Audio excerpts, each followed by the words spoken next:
టెస్టులు ఆడితే కాసుల పంటే అంటున్నాం బీసీసీఐ. పూర్తి వివరాల్లోకి వెళ్తే, టెస్టులు ఆడితే ఏమొస్తుంది?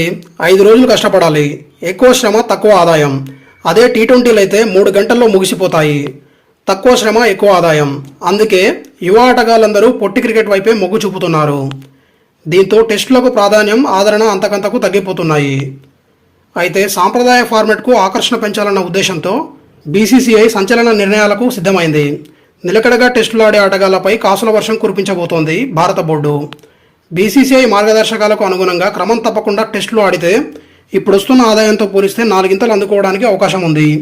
ఇప్పటిదాకా ఒక్కో టెస్టుకు 15 లక్షల రూపాయల చొప్పున మ్యాచ్ ఫీజు కింద అందుకుంటున్న ఆటగాళ్లు ఇకపై గరిష్టంగా 60 లక్షల రూపాయలు పొందే అవకాశం ఉంది.